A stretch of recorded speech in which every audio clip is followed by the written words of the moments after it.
Karanasan bilang 32, Hunyo 12, 2024, araw ng Miyerkules. Ngayon ay ang araw ng kalayaan. Base na rin sa pagkakadeklara ng independensya ng Pilipinas noong panahon ng Kastila. Iwinigayway ang nasabing bandila sa Cavite sa mansyon ni General Emilio Aguinaldo. Ngayong araw na ito ay nanatili lamang ako sa bahay.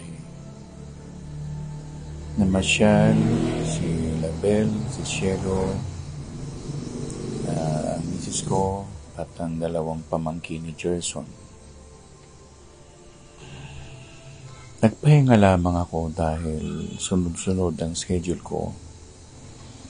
At dahil na rin uminom ako ng gamot, medyo pinapakiramdaman ko ang katawan ko.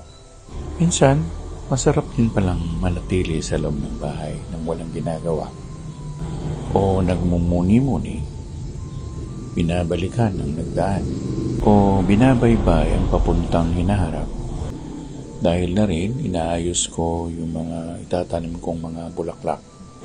Ito rin ang panahon kung saan yung mga alaga namin ay naalagaan ko.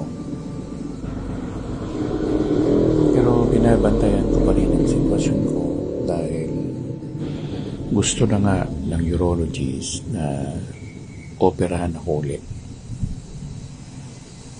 Sinabi ko sa doktor na, "Dok, wala pa tayong budget." Sabi niya, "Kung gusto mo, dalhin kita sa government hospital." Naku, Dok, huwag mong gawin yan. Ilang ang opinion ko. Pero mabait naman ang doktor. At hindi pa rin niya tinanggal yung catheter.